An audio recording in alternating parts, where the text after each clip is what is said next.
महादेव शिव, जी हाँ, इनको भगवानों में सबसे ऊंचा दर्जा दिया गया है। आपको बता दें कि हर एक भगवान की अपनी एक वेशभूषा होती है। हर कोई कुछ ना कुछ अलग तरीके से अपने अंदाज के लिए जाने जाता है। हिंदू धर्म में पूरे 33 करोड़ भगवान हैं।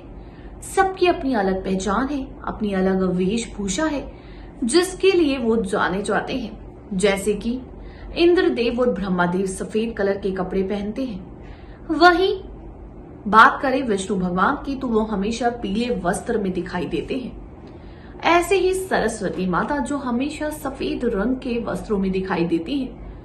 लेकिन इन सभी भगवानों में है हमारे महादेव यानी शिव। आपको बता दें कि शिव की कोई वेशभूषा नहीं है। कहा जाता है कि वो बाघ क्या, जी हाँ, बाघ की खाल लपेटते हैं, उसकी खाल लपेटते हैं। वहीं आपने कई बार नोटिस किया होगा कि शिव भगवान के माथे पर चंद्रमा है, हाथ में त्रिशूल है, डमरू है और गले में सांप है। लेकिन क्या आप जानते हैं ये सभी आखिर शिव भगवान ने कैसे धारण किए? स्वागत है आपका हमारे चैनल में। देखिए हमारी खास रिपोर्ट। हम सभी जानते हैं कि भगवान शिव की छवि एक वैरागी पुरुष की मानी जाती है। भगवान शिव के पहनावे भी बाकी देवताओं से अलग है और वो और देवताओं की तरह किसी सर्वणीम दिव्य महल में भी नहीं रहते, बल्कि वो कैलाश पर्वत पर निवास करते हैं। इतना ही नहीं, वो रथ या घोड़े की सवारी भी नहीं करते, बल्कि उनकी सवारी बैल है।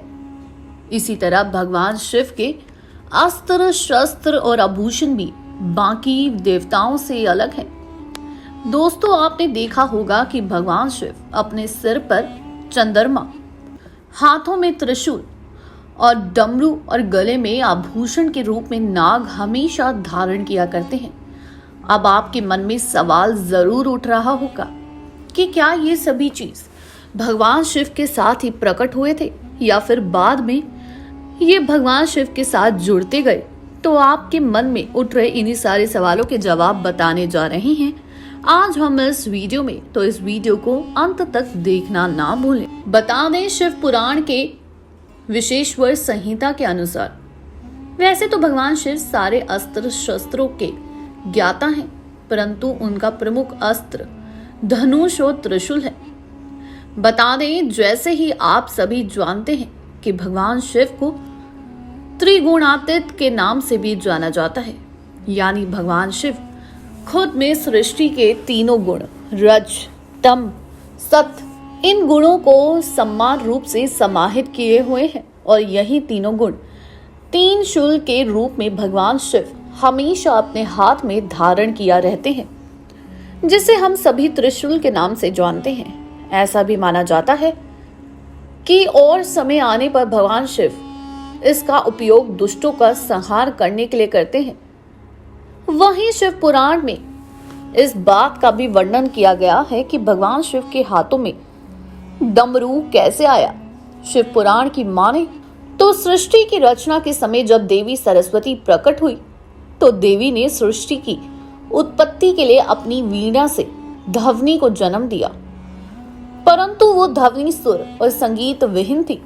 उस समय भगवान शिव ने नृत्य करते हुए एक वाद्य यंत्र प्रकट किया और उसे बजाने लगे और उसे ध्वनि से व्याकरण और संगीत के धनद ताल का जन्म हुआ। बाद में उस वाद्य यंत्र को डमरू नाम दिया गया। इसके अलावा शिव पुराण में बताया गया है कि डमरू ब्रह्मा का स्वरूप है जो दूर से विस्तृत नजर आता है, लेकिन जैसे जैसे ब्रह्मा के करीब पहुंचते हैं वो संकुचित हो दूसरे सिरे से मिल जाता है और फिर विशालता की ओर बढ़ता है। सृष्टि में संतुलन के लिए इसे भी भगवान शिव अपने साथ लेकर प्रकट हुए थे। वहीं आपने देखा होगा कि भगवान शिव के गले में नाग हमेशा से लिपटा रहता है। भगवान शिव के गले में लिपटे नाग का नाम वासुकी है, जो नागलोक के राजा भी है। ऐसा माना जाता है कि समुद्र मंथन के समय इसी वासुकी नाग ने रस्सी का काम किया था, जिससे समुद्र मंथन का कार्य संपूर्ण किया गया था। और जब भगवान शिव ने मंथन से निकले विष को ग्रहण किया तो वासुकी ने उनकी मदद की थी और उनकी भक्ति से प्रसन्न होकर शिवजी ने उन्हें नागलोक का राजा बना दिया। तब वासुकी ने उन्हें अपने गण के रूप में रहने का वरदान मांग लिया। तब शिवजी ने उन्हें आभूषण के रूप में अपने गले में लिपटा लिया। वहीं बात करें चंद्रमा की, तो शिव पुराण के अनुसार चंद्रमा का विवाह दक्ष प्रजापति की 27 कन्याओं से हुआ था। ऐसा माना जाता है ये कन्याएं 27 नक्षत्र हैं।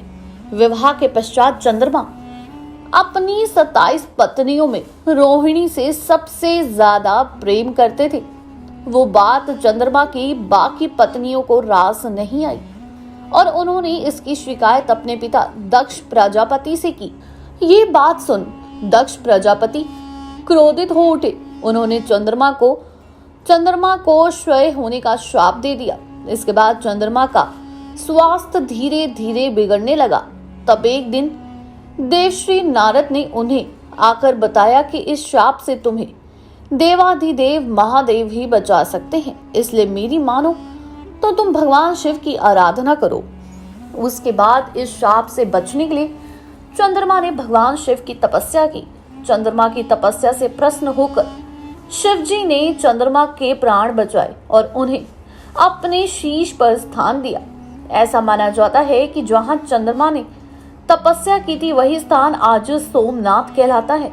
और इसके अलावा ये भी मान्यता है कि प्रजापति दक्ष के शाप से ही चंद्रमा घटता बढ़ता रहता है। वहीं आपको नाग की कहानी अच्छे से बताते हैं। बता दें, प्रजापति दक्ष की पुत्री कद्रू की शादी महर्षि कश्यप से हुई थी। कश्यप ऋषि अपनी पत्नी के सेवा भाव से बहुत प्रसन्न हुए और उन्होंने एक वरदान मांगने के लिए कहा। तब कद्रू ने कहा, स्वामी मैं 1000 शक्तिशाली पुत्रों की माता बनना चाहती हूँ। तब ऋषि कश्यप ने उन्हें वरदान दे दिया और उन्होंने कई सारे पुत्रों को जन्म दिया। उनके सबसे बड़ा पुत्र का नाम शेषनाग है, जिनके पास 1000 सर हैं और उनका अंत नहीं हो सकता, इसलिए उन्हें अनंत भी कहते हैं। वो भगवान विष्णु के बहुत बड़े उपासक हुए और अपने छोटे भाई वासुकी को नागलोक का राजा बनाकर खुद भगवान विष्णु की शरशय्यार बनकर उनके साथ बैकुंठ में क्षीर सागर में चले गए।